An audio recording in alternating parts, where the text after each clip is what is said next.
Hello everyone. So welcome back to Kalamais Academy, and we are doing this current age series in which we are looking at the most probable topics for the UPSC prelims 2025. So this scheme have been in the news. That was the Swamitva scheme, right? The Swamitva scheme have been in the news. So what is this Swamitva scheme? अब देखोगे कि जमीन और जायदाद से related बहुत ज्यादा झगड़ा होता है, खास करके रूरल एरियाज में, है ना, कि रूरल एरियाज में, क्योंकि वहां पर रूरल एरियाज में जो जमीन है उनका ऑनरशिप का बहुत ज्यादा क्लासेज होता है ना, वंशानुगत, बहुत बार तो एंसेस्ट्रल प्रॉपर्टीज का बहुत ज्यादा क्लास चल रहा है, राइट। तो इस सब के कारण क्या होता है कि इस क्लासेस के कारण अब उस जमीन का बेनिफिट कोई नहीं उठा सकता, राइट। जो जमीन ऐसे पड़ती पड़ी हुई है, लाइक उस जिसपे बहुत सारे डिस्प्यूट्स हैं, तो वैसा जमीन किसी के फायदे का नहीं है ना। एक तो केस पे केस चलता रहेगा, similarly other kinds of things, कोई भी इकोनॉमिक बेनिफिट नहीं होगा, कंट्री की ग्रोथ नहीं होगी उसके कारण, राइट। तो ये सब के कारण ये क्या गवर्नमेंट ने सोचा कि क्यों ना एक ऐसी स्कीम लेके आया जाए कि रूरल एरिया में जो इतने सारे क्लासेस हैं, इतने सारे जो प्रॉब्लम्स हैं, इन सब सारे प्रॉब्लम्स को सॉल्व किया जाए। सो फॉर दैट दिस स्वामित्व scheme came. Recently, this was in the news because Pradhan Mantri has issued the property cards to around 65 lakh property cards. The Pradhan Mantri, that is the Prime Minister, has issued, right? इसलिए ये news में था. So this becomes very important for the UPSC prelims 2025. So let's see this scheme. What is this स्वामित्व scheme? तो सबसे पहले तो आपको ये याद रखना चाहिए कि क्या है कि survey of village and mapping with impoverished technology, survey of village and mapping with improvised technology in village area. So that is Swamitva scheme. तो नाम से ही पता चल रहा है क्या करेंगे, सर्वे करेंगे. कहां पर करेंगे, विलेजेस का करेंगे, मैपिंग करेंगे, ठीक है. तो ये स्वामित्व स्कीम के अंदर होगा. Now this is a central sector scheme. Central sector scheme, you know that 100% contribution is from their central government itself, right? So that is a central sector scheme. This was launched in 2020 and Ministry of Panchayati Raj is the nodal agency. Central sector scheme भले ही है, but Ministry of Panchayati Raj is the nodal scheme. That is the nodal ministry of this scheme. That means कि ये panchayat level पे, rural areas में, villages में ये सब कुछ, ये प्रोग्राम जो है वो इम्प्लीमेंट होगा. तो ये आप याद रखेंगे for the prelims point of view, this scheme is not for the urban areas, right. It will provide the rural area with legal property ownership. तो रूरल एरियाज में जो लोग रह रहे हैं, जिनका वो प्रॉपर्टी है, उनको लीगल ओनरशिप प्रोवाइड किया जाएगा. अब इससे बहुत सारे बेनिफिट होंगे. क्या क्या बेनिफिट होंगे इसको हम लोग देखेंगे. But first understand what are the objectives of this स्वामित्व scheme. तो objective first of all provide the legal ownership. देखो जो जमीन होता है गांव में जिसपे बहुत ज्यादा डिस्प्यूट्स है, तो उस पे एक आदमी का लीगल ओनरशिप नहीं होता. उस कारण से अब बहुत उस डिस्प्यूट्स को सॉल्व करने में बहुत सालों निकल जाते हैं. सो अगर अब लीगल ओनरशिप प्रोवाइड किया जाएगा तो क्या फायदा है इसका कि वो आदमी उस जमीन का यूटिलाइज कर सकता है, वो कुछ एग्रीकल्चर पर्पस के लिए यूज कर सकता है, कुछ इंडस्ट्रीज लगा सकता है. तो ये सब चीजें बेनिफिट होंगी. सो it will provide the legal ownership, that will provide the proof of the rural property ownership. So it will be providing A proof that okay this person is the owner of this property, right. So that will be provided. Another thing is it will reduce the land disputes, है ना, कि अब land disputes काफी ज्यादा कम हो जाएंगे. क्यों कम हो जाएंगे? क्योंकि पता चल गया लीगल ओनरशिप जिसके पास होगा वही उस लैंड का प्रॉपर ओनर होगा, है ना. उसके अलावा जो भी डिस्प्यूट्स क्रिएट कर रहे हैं वो अननेसेसरी क्रिएट कर रहे थे.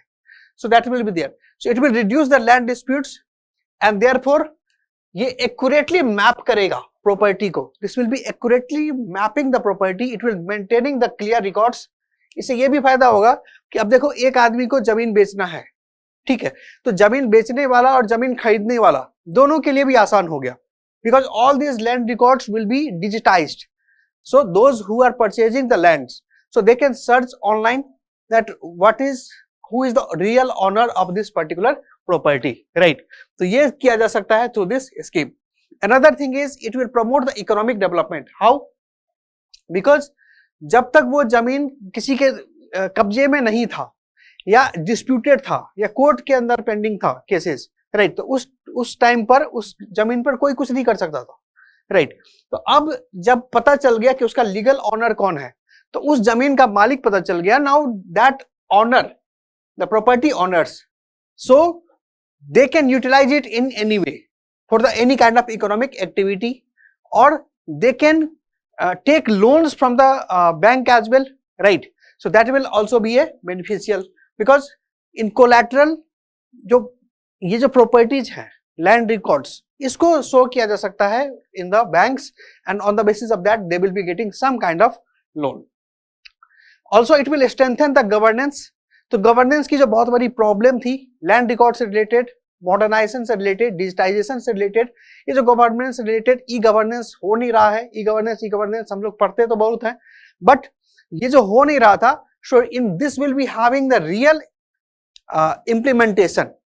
सो नाउ अब जब पता चल गया गवर्नमेंट को कि ये जमीन किसका है, तो उससे वो लैंड रेवेन्यू कलेक्ट कर सकती है. मतलब वो जो रिसिप्ट फाइल करना होता है at certain point of time से, तो वो पता है, तो वो रेवेन्यू और ड्यूटीज वगैरह जो है वो टाइम टू टाइम गवर्नमेंट को पे किए जाएंगे. So that will be there, it will improve the revenue collection as well.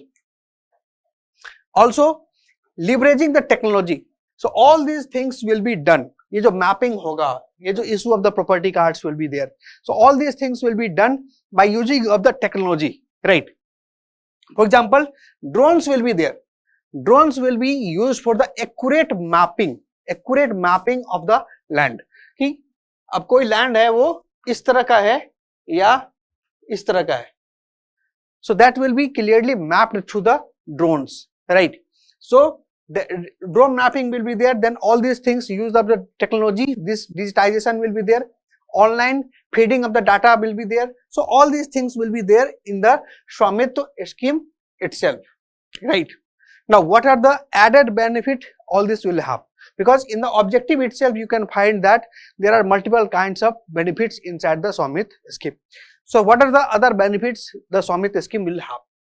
So first of all, property ownership recognition is there, and जैसे ही property ownership recognition होगा, so there is access to financial services is possible. How it is access? Because loans या किसी loans लेना होंगे अगर bank से, तो उसके लिए कुछ कोलेटरल, कुछ सिक्योरिटी जमा करना पड़ता है. जब तक कि प्रॉपर्टी डिस्प्यूटेड था, पता नहीं था कि किसका प्रॉपर्टी है, तब तक उस कोलेटरल, उस सिक्योरिटी को नहीं जमा किया जा सकता था, है ना, उस जो जमीन के कागज को नहीं जमा किया जा सकता था एज अ कोलेटरल. बट अब जब क्लियरिटी आ गया है कि ये एक पर्टिकुलर जमीन है, इस जमीन का, इस लैंड का XYZ ही ऑनर है, so now this XYZ can keep it as an collateral. The property papers, they can keep it as a collateral, and based on that they can get some kind of loans. Then it will also have the resolution of the land disputes. सालों सालों तक बहुत बार तो पुश्त दर पुश्त ये land disputes चलते रहते हैं, है ना, कि परदादा ने कोई केस किया था, अब उसके जो है वो ये वाला जनरेशन, 3 जनरेशन के बाद तक वो चल रहा है केस, राइट. तो इसको सॉल्व करने की कोशिश होगी. It will resolve the land disputes. Also it will boost the rural economy. How? Because अब जिसको पता चल गया कि ये जिसका लैंड है, अब उस लैंड का वो किसी भी तरह से यूटिलाइज कर सकता है, चाहे वो एग्रीकल्चर प्रोडक्टिविटी के लिए करे, चाहे वो इंडस्ट्रीज लगाने के लिए करे, या सर्विसेज सेक्टर के लिए, वो किसी भी तरह से उस लैंड का यूटिलाइज करेगा, तो अल्टीमेटली इकोनॉमिक ग्रोथ ही होगा इंडिया के अंदर, right. So that is possible. And also it will streamline the governance as well. तो जैसे अभी हमने समझा था कि कैसे governance streamline होगा, because it is ultimately the responsibility of the governance, right? Because from the state PCS level, if you are becoming the revenue officer or the circle officers, so it becomes your responsibility. It becomes your responsibility that you should be maintaining these kinds of reports, and you should be clearing the doubts that what is which property is belong to which person. Right. So ये क्या होगा, better governance हो पाएगा. Similarly इसके कारण क्या होगा, inclusive society को डेवलप किया जा सकता है, सोशियो इकोनॉमिक अपलिफ्टमेंट हो सकती है. बिकॉज जब हमारे यहाँ पे लैंड रिफॉर्म इंप्लीमेंट हुए थे, तो बहुत सारे स्टेट्स में तो ऐसा हुआ कि लैंड रिफॉर्म ढंग से इंप्लीमेंट हुआ ही नहीं, है ना। मैक्सिमम स्टेट्स में लैंड रिफॉर्म इंप्लीमेंट नहीं हुआ, except few states like west Bengal, Kerala, where the land reform implementation was better corresponding to other states, right? So इससे क्या होगा कि अब इंक्लूसिव सोसाइटी बनेगा, जिनके पास लैंड नहीं थी उनके पास भी ये लैंड अवेलेबिलिटी हो पाएगी. Similarly it will be creating a sustainable habitat because land availability हो रही है. So from there some kind of habitat, some kinds of plantation, tree plantation and such kinds of things can be there. So better planning can be there in those lands, economic growth will be there, and also there will be reformed land governance. So all these kinds of benefits will be there अगर स्वामित्व scheme को properly implement किया जाता है तो, right? So that is very very crucial. Now who are eligible under this scheme? Obviously जो eligibility होगी वो सबसे पहले तो be a resident of the rural area, because this scheme is currently being implemented only in the rural areas, so not in the urban area. So the person should be in the resident of the rural area. Then person should own a property within the inhabited region of the village. So जिस village में वो implement हो रहा है उस village में वो person को उसकी जमीन है, उसकी property है, right? तो वो eligible होंगे. Similarly, it will ensure that the property falls within the scope of the survey conducted under the scheme.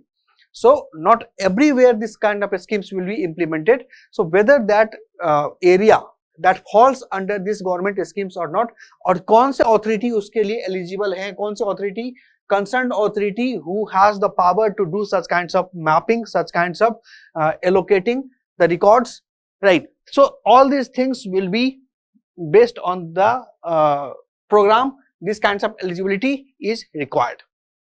Now under this, तो ये स्वामित्व स्कीम 2020 में लॉन्च होके अभी तक काफी अच्छा खासा इंप्लीमेंट हो गया है, because you will find that in 12 states and union territories this have been implemented and more than 65 lakh property cards have been issued in more than 50,000 villages. So you can understand that in 5 years there have been proper implementation of the स्वामित्व scheme. ठीक है, और इस 50,000 villages में 65 lakh property cards जो issue हुए हैं, इसमें 2.24 crore beneficiaries are there inside the village.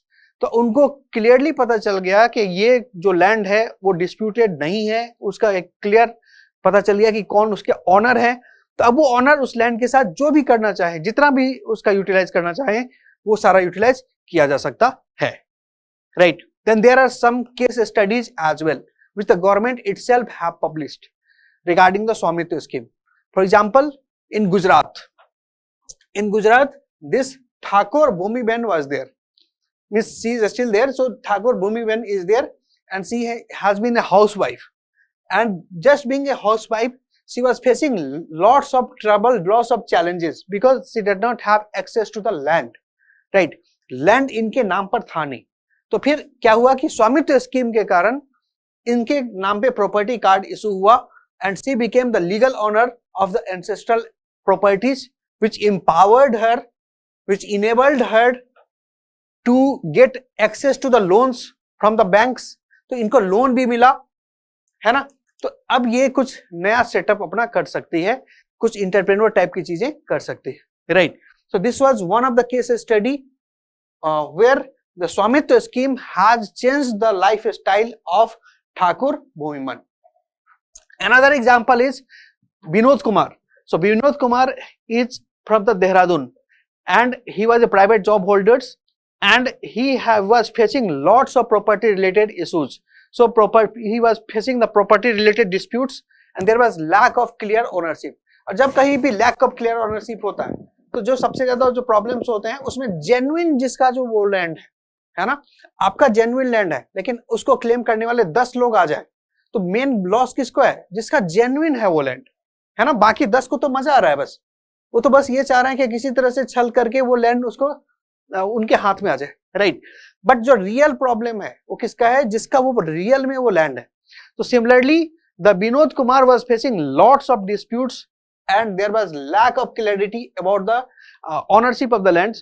So with the Swamitva scheme, the government has helped this Vinod Kumar in the Dehradun, and now it has provided a legal proof of the ownership, and it enabled to secure a court judgment protecting his property. So now the properties of the Vinod Kumar in the Dehradun is being protected. ये किस कोई और हड़प नहीं सकता.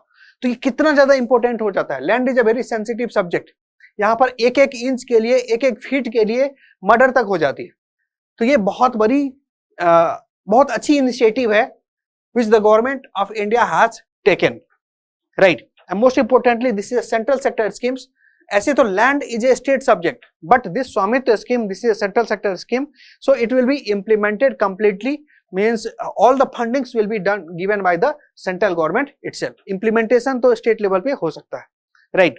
So these case studies show that the 55 lakh land record जो जिनको दिया गया है under the Swamitva scheme, so how much beneficial they have been from this scheme, right?